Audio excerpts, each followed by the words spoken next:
This is a TLC recording.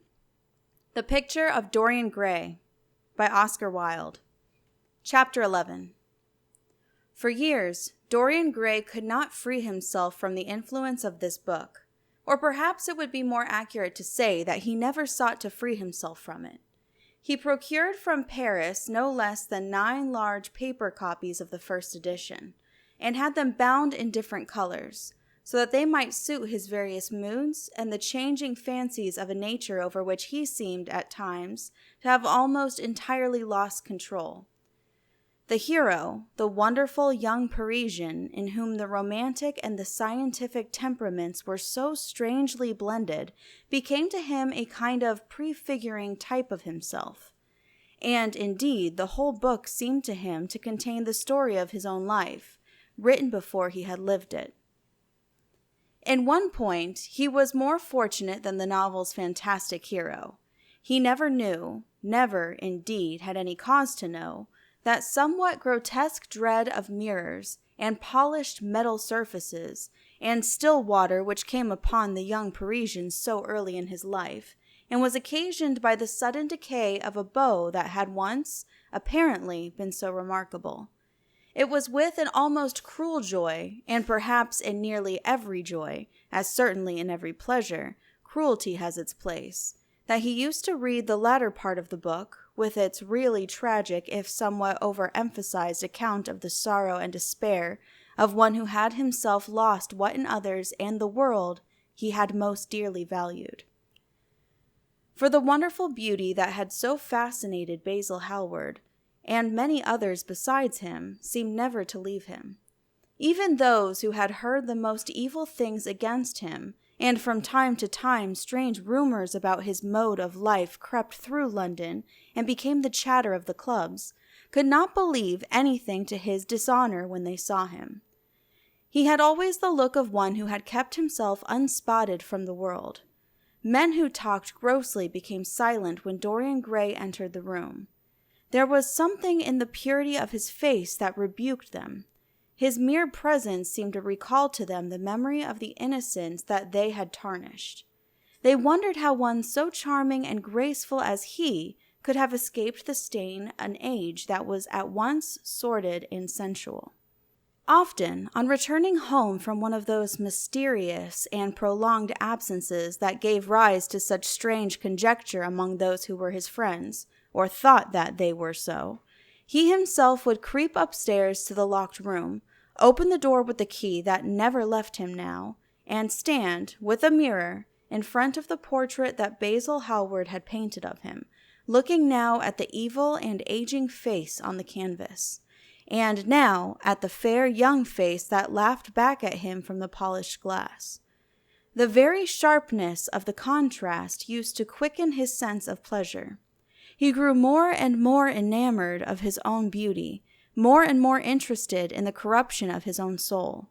He would examine with minute care, and sometimes with a monstrous and terrible delight, the hideous lines that seared the wrinkling forehead or crawled around the heavy sensual mouth, wondering sometimes which were the more horrible, the signs of sin or the signs of age.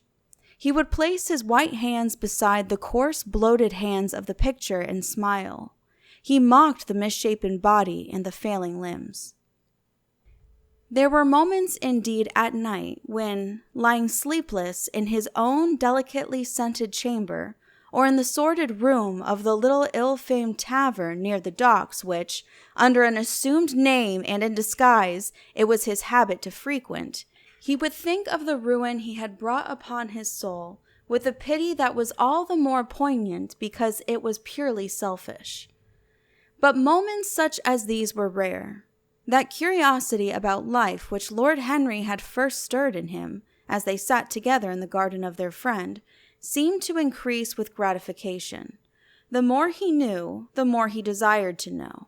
He had mad hungers that grew more ravenous as he fed them.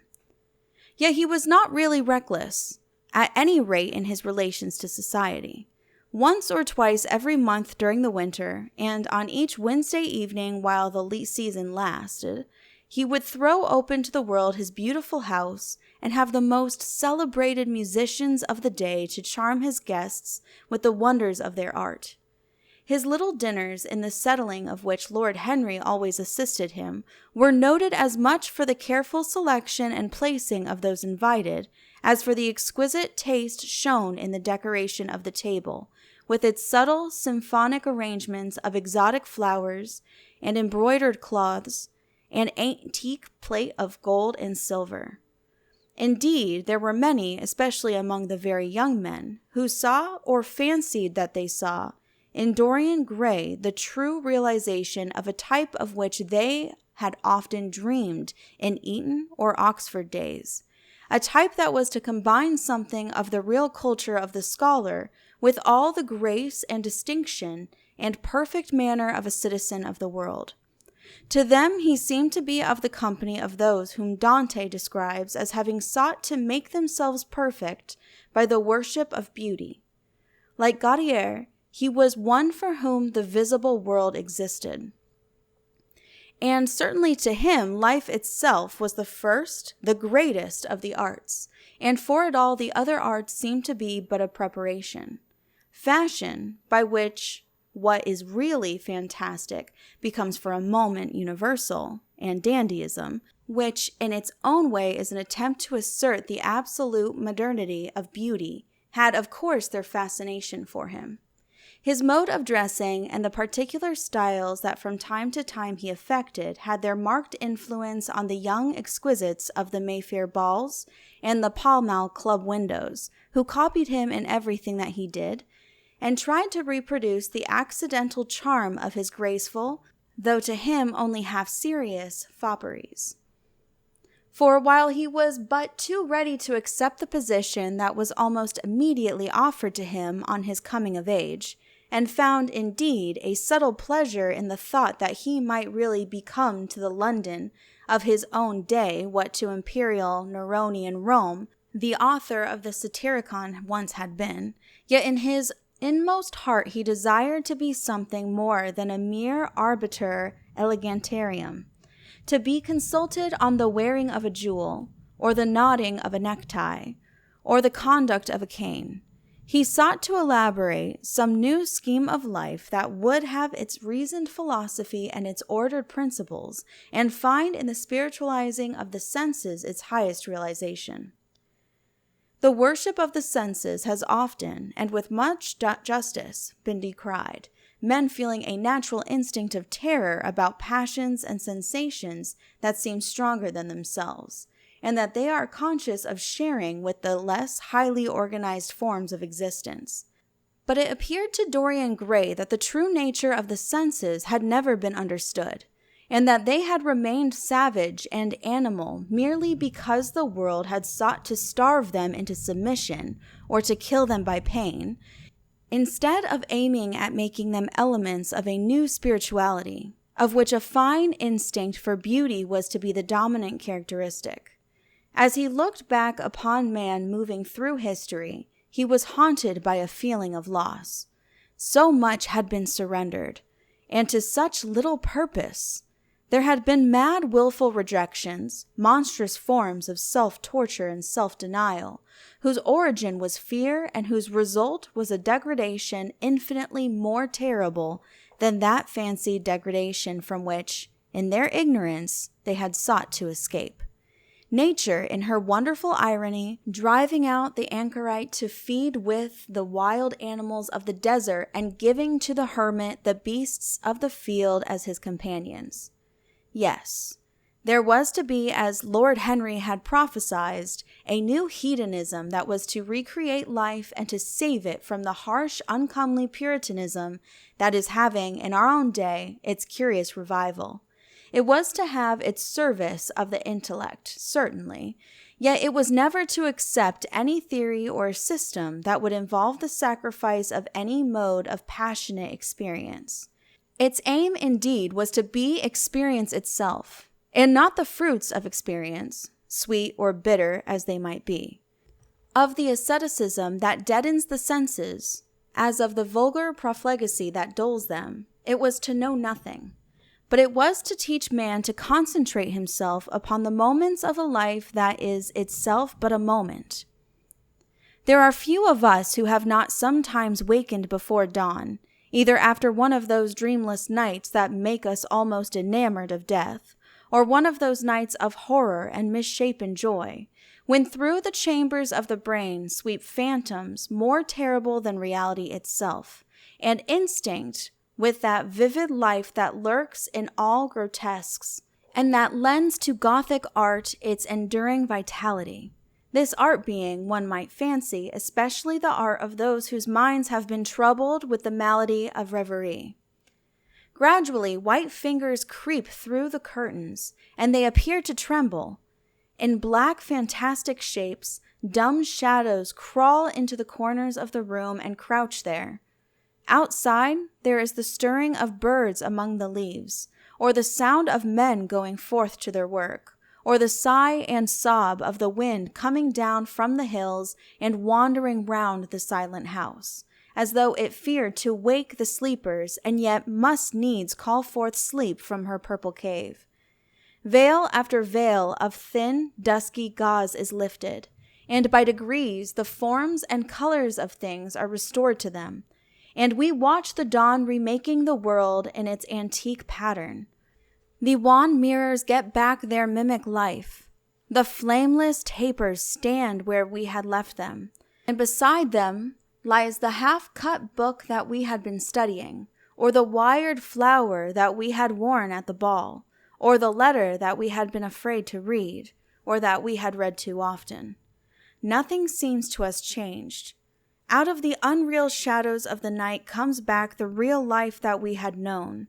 We have to resume it where we had left off, and there steals over us a terrible sense of the necessity for the continuance of energy in the same wearisome round of stereotyped habits, or a wild longing, it may be, that our eyelids might open some morning upon a world that had been refashioned anew in the darkness for our pleasure, a world in which things would have fresh shapes and colors and be changed, or have other secrets, a world in which the past would have little or no place, or survive, at any rate, in no conscious form of obligation or regret, the remembrance even of joy having its bitterness, and the memories of pleasure their pain. It was the creation of such worlds as these that seemed to Dorian Gray to be the true object, or amongst the true objects, of life. And in his search for sensations that would be at once new and delightful, and possess that element of strangeness that is so essential to romance, he would often adopt certain modes of thought that he knew to be really alien to his nature, abandon himself to their subtle influences, and then, having, as it were, caught their color and satisfied his intellectual curiosity, leave them with that curious indifference that is not incompatible with a real ardor of temperament, and that indeed, according to certain modern psychologists, is often a condition of it. It was rumored of him once that he was about to join the Roman Catholic communion, and certainly the Roman ritual had always a great attraction for him.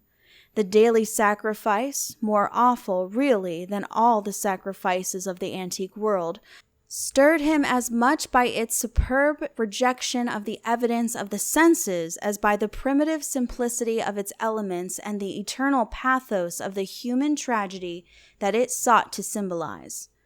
He loved to kneel down on the cold marble pavement and watch the priest, in his stiff flowered dalmatic, slowly and with white hands moving aside the veil of the tabernacle, or raising aloft the jeweled lantern-shaped monstrance, with that pallid wafer that, at times, one would fain think, is indeed the panis celestis, the bread of angels, or robed in the garments of the Passion of Christ, breaking the host into the chalice and smiting his breast for his sins. The fuming censers that the grave boys, in their lace and scarlet, tossed into the air like great gilt flowers, had their subtle fascination for him. As he passed out, he used to look with wonder at the black confessionals and longed to sit in the dim shadow of one of them and listened to men and women whispering through the worn grating the true story of their lives.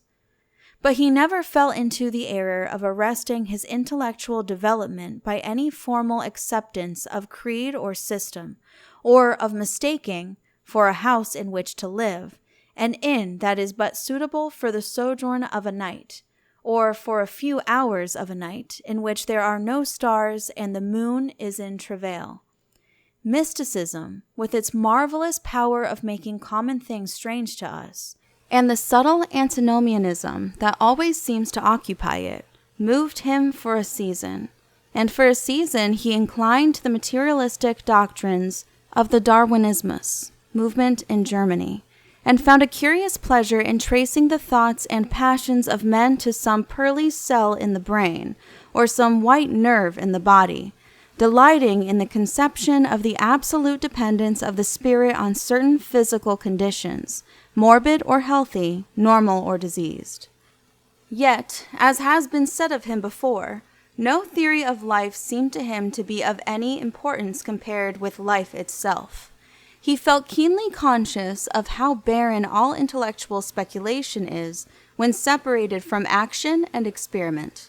He knew that the senses, no less than the soul, have their spiritual mysteries to reveal.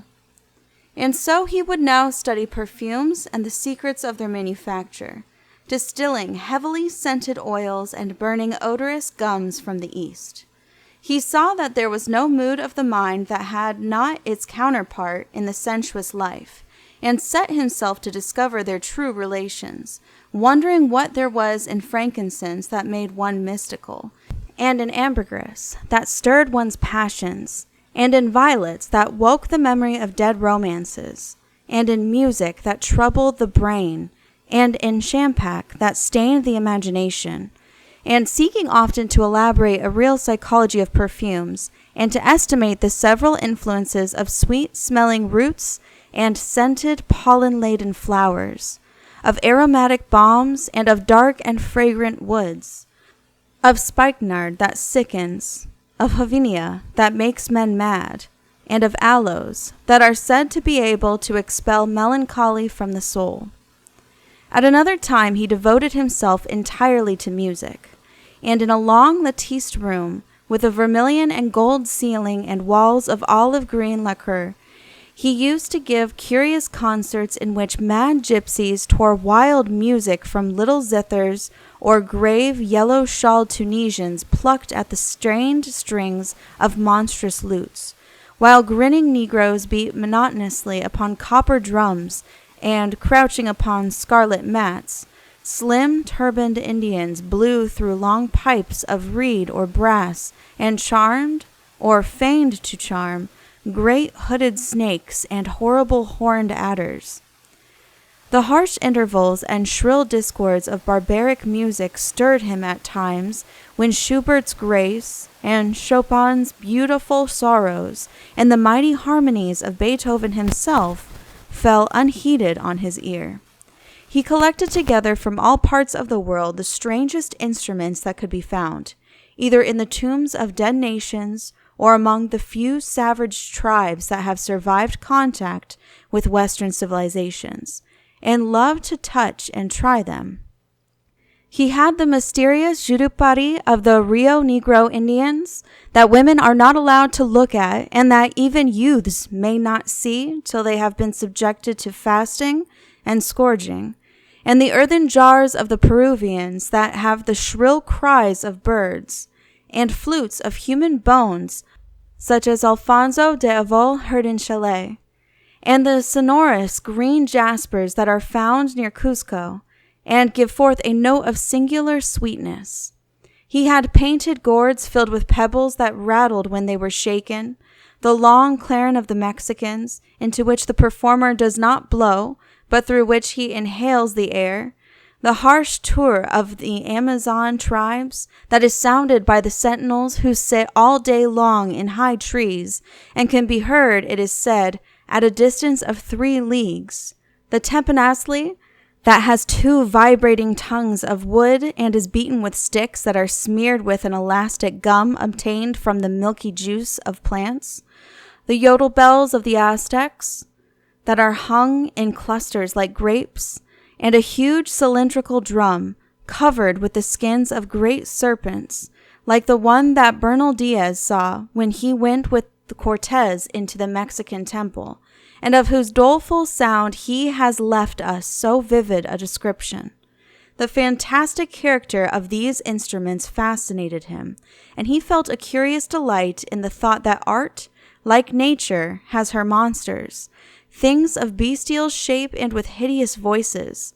Yet after some time he wearied of them, and would sit in his box at the opera, either alone or with Lord Henry, listening in rapt pleasure to Tannhauser, and seeing in the prelude to that great work of art a presentation of the tragedy of his own soul.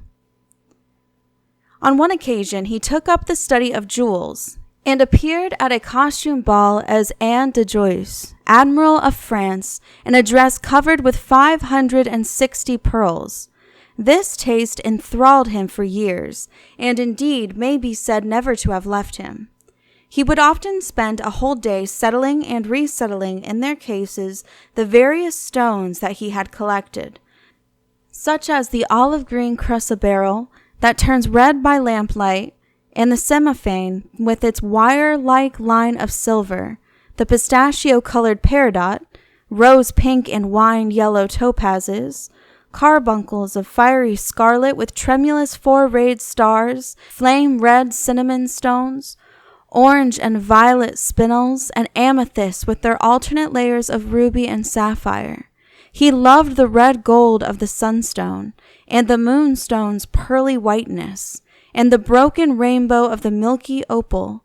He procured from Amsterdam 3 emeralds of extraordinary size and richness of color, and had a turquoise de la vieille roche that was the envy of all the connoisseurs.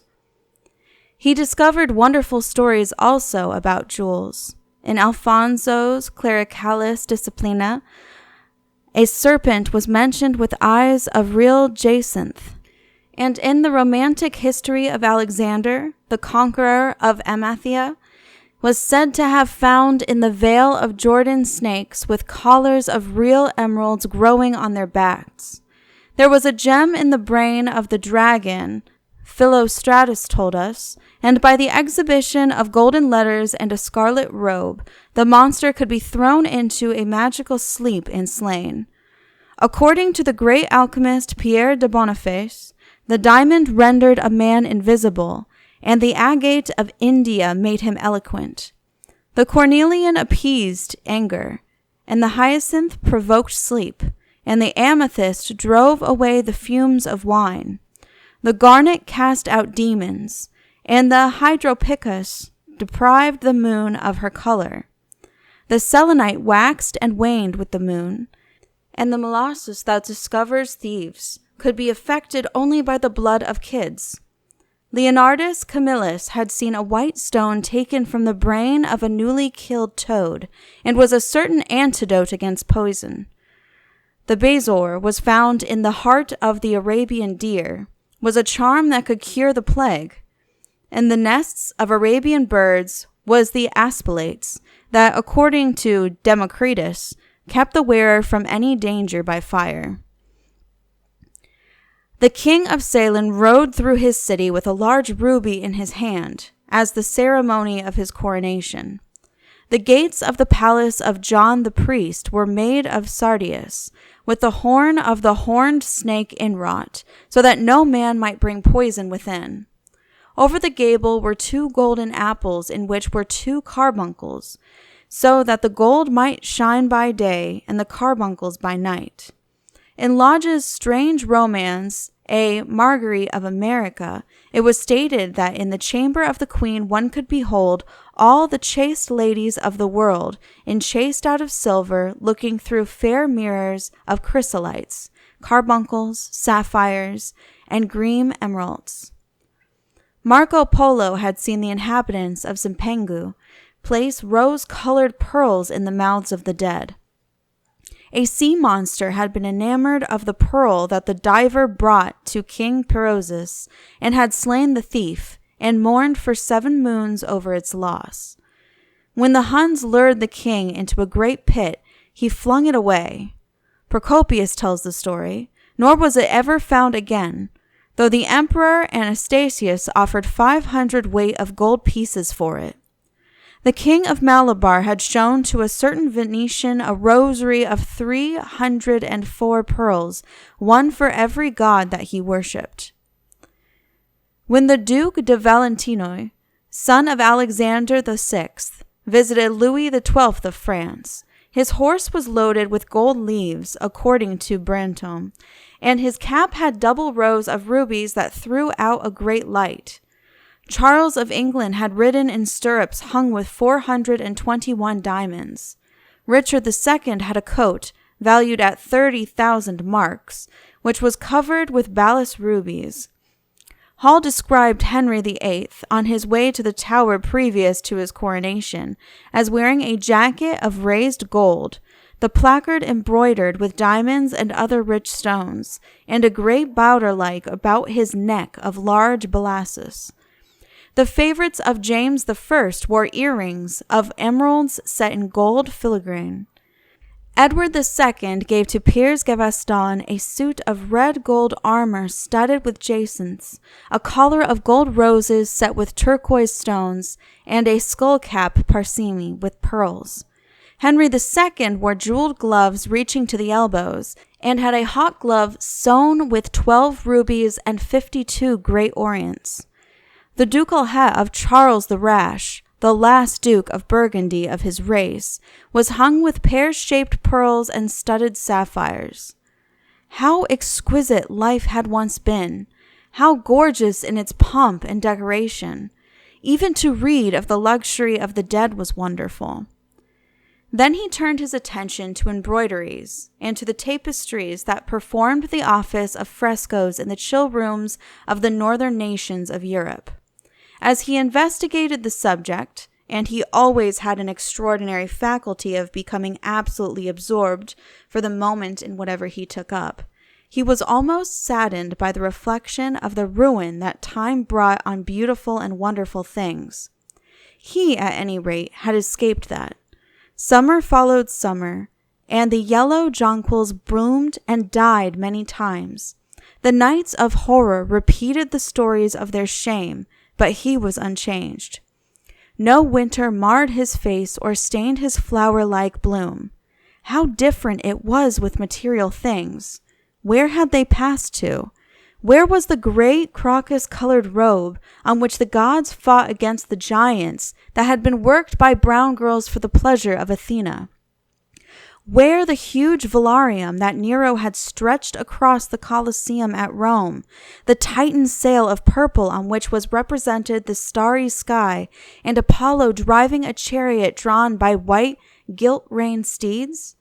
He longed to see the curious table napkins wrought for the priest of the sun, on which were displayed all the dainties and viands that could be wanted for a feast.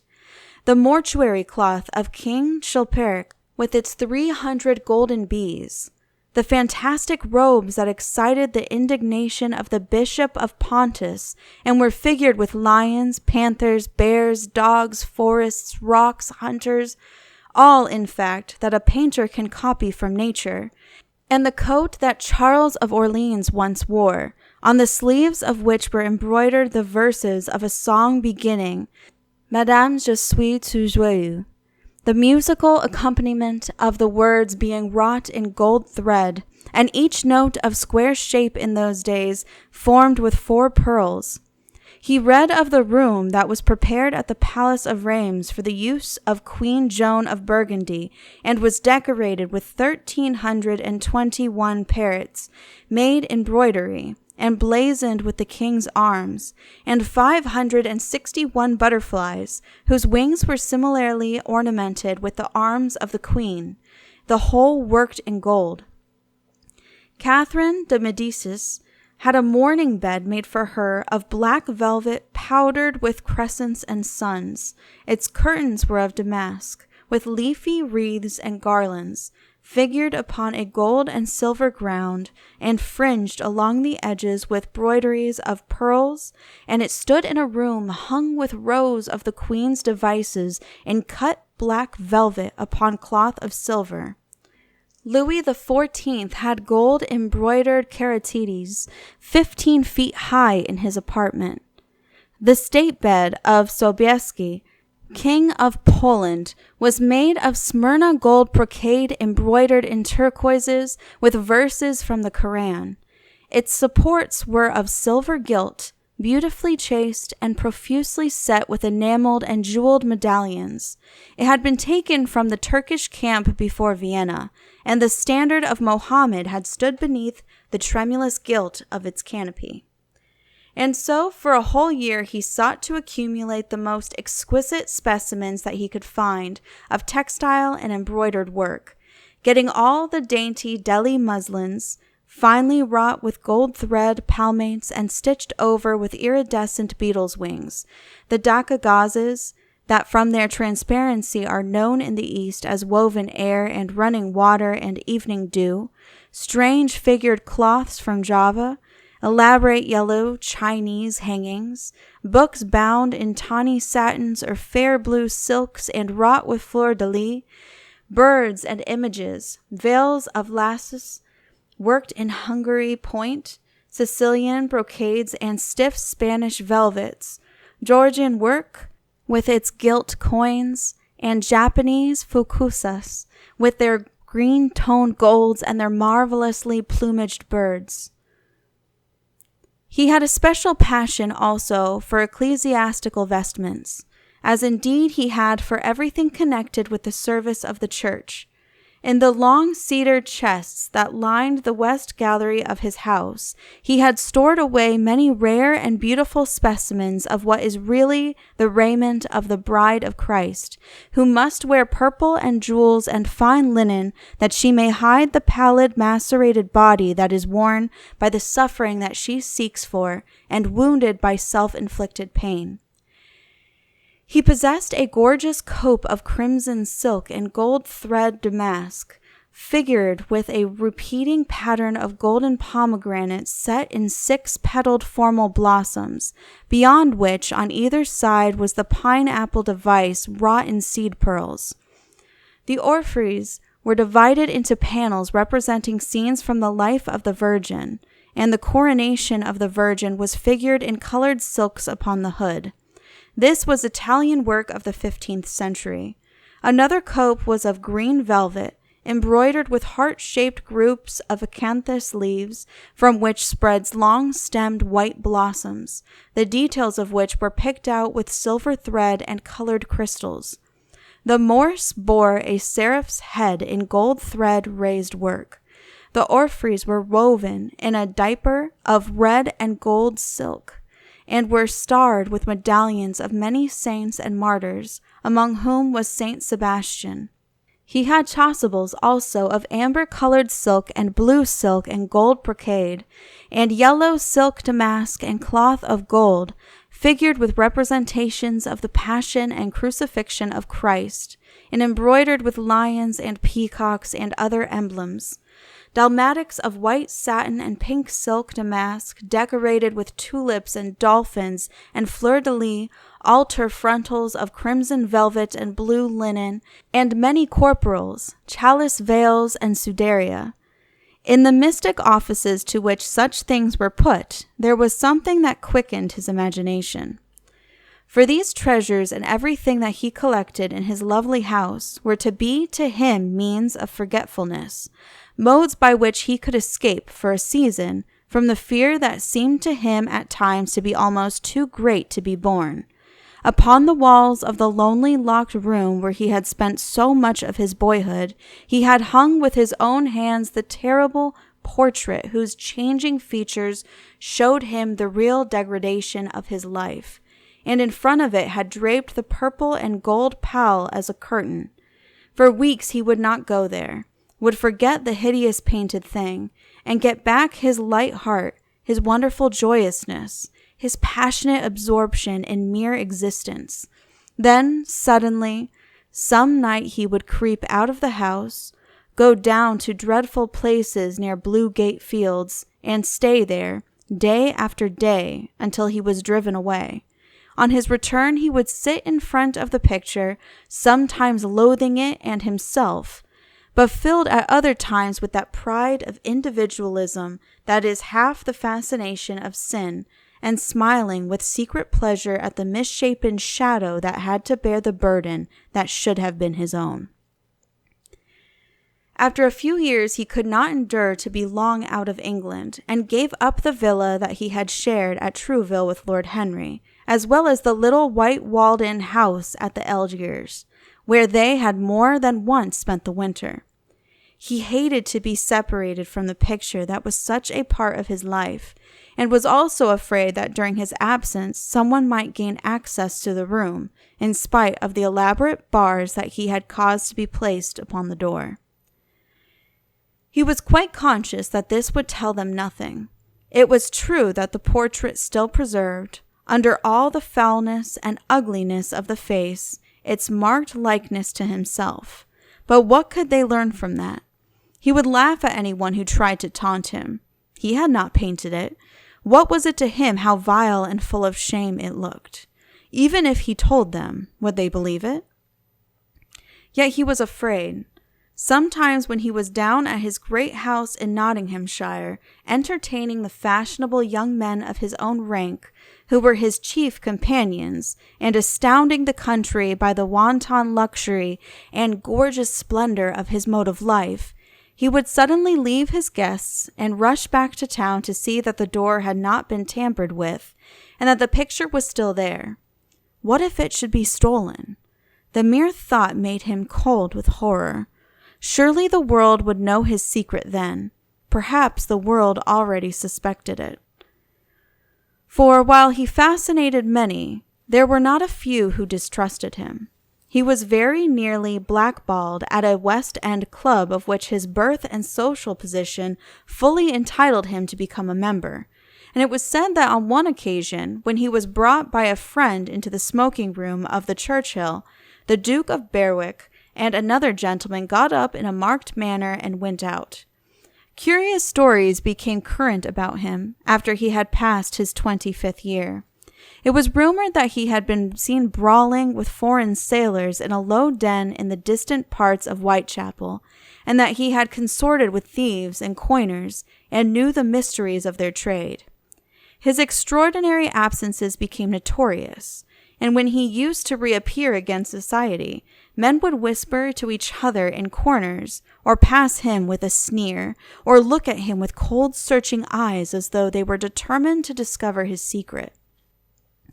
Of such insolences and attempted slights he, of course, took no notice, and in the opinion of most people, his frank debonair manner, his charming boyish smile, and the infinite grace of that wonderful youth that seemed never to leave him, were in themselves a sufficient answer to the calumnies, for so they termed them, that were circulated about him. It was remarked, however, that some of those who had been most intimate with him appeared, after a time, to shun him. Women who had wildly adored him, and for his sake had braved all social censure and set convention at defiance, were seen to grow pallid with shame or horror if Dorian Gray entered the room. Yet these whispered scandals only increased in the eyes of many his strange and dangerous charm. His great wealth was a certain element of security. Society, civilized society at least, is never very ready to believe anything to the detriment of those who are both rich and fascinating. It feels instinctively that manners are of more importance than morals, and, in its opinion, the highest respectability is of much less value than the possession of a good chef. And after all, it is a very poor consolation to be told that the man who has given one a bad dinner or poor wine is irreproachable in his private life. Even the cardinal virtues cannot atone for half-cold entrees, as Lord Henry remarked once, and in a discussion on the subject, and there is possibly a good deal to be said for his view.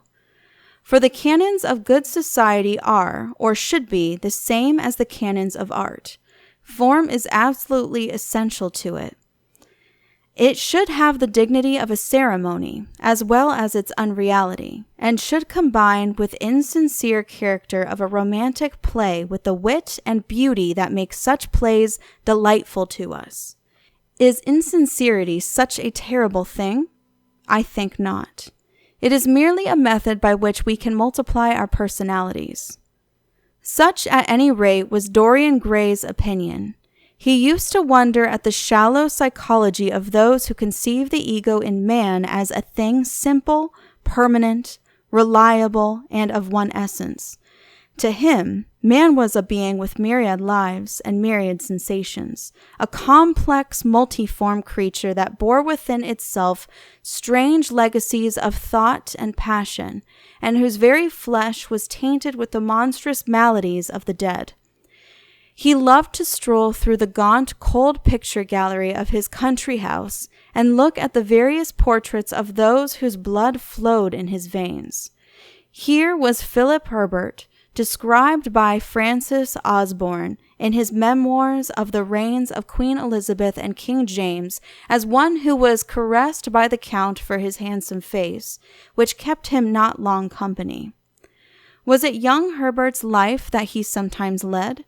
Had some strange poisonous germ crept from body to body till it had reached his own?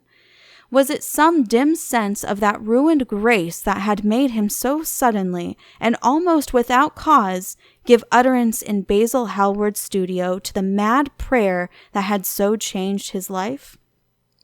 Here in gold-embroidered red doublet, jeweled surcoat, and gilt-edged ruff and wristbands, stood Sir Anthony Sherard, with his silver and black armor piled at his feet. What had this man's legacy been? Had the lover of Giovanna of Naples bequeathed him some inheritance of sin and shame?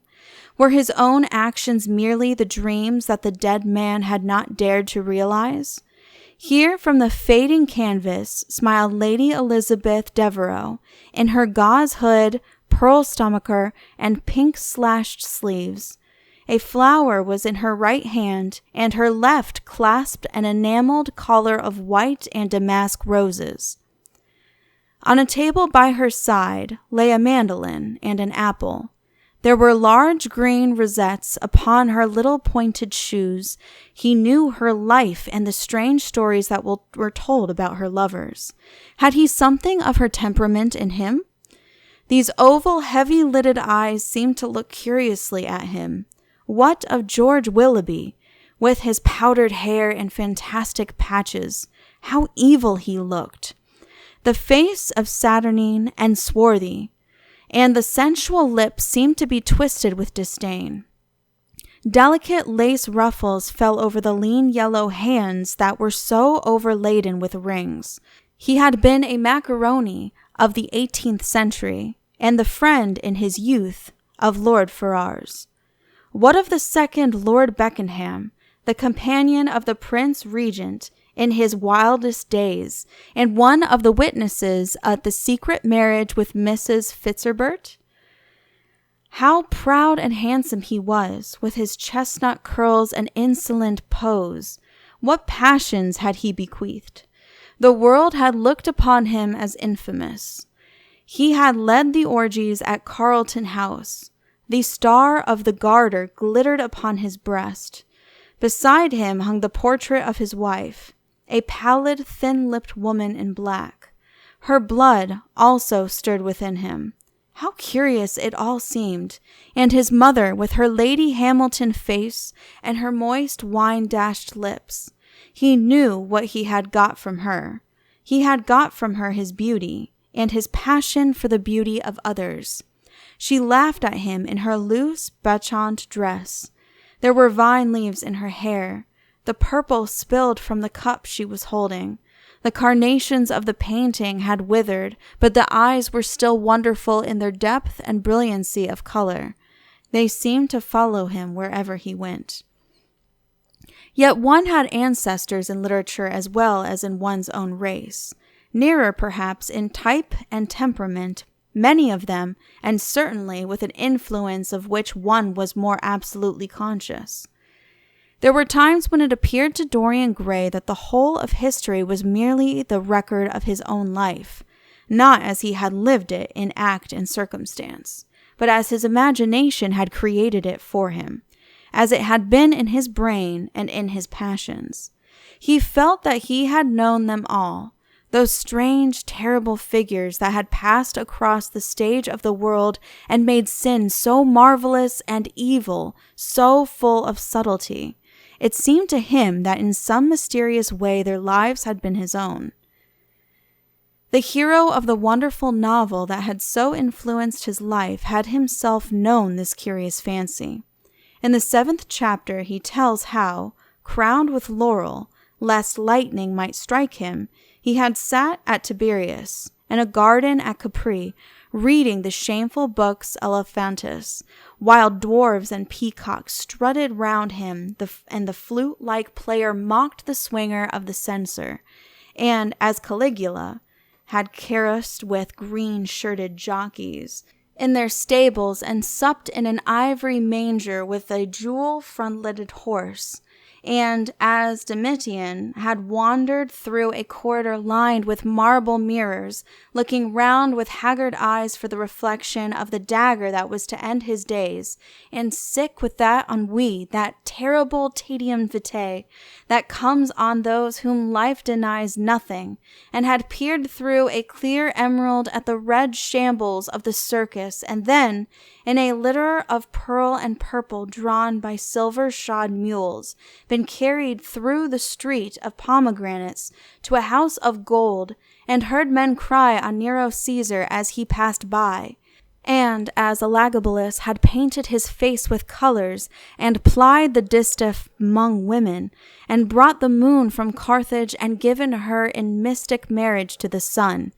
Over and over again, Dorian used to read this fantastic chapter, and the 2 chapters immediately following, in which, as in some curious tapestries or cunningly wrought enamels, were pictured with the awful and beautiful forms of those whom vice and blood and weariness had made monstrous or mad.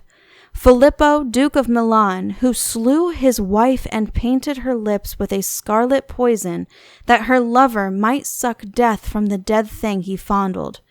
Pietro Barbi, the Venetian, known as Paul II, who sought in his vanity to assume the title of Formosus, and whose tiara, valued at 200,000 florins, was bought at the price of a terrible sin. Gian Maria Visconti, who used hounds to chase living men and whose murdered body was covered with roses by a harlot who had loved him.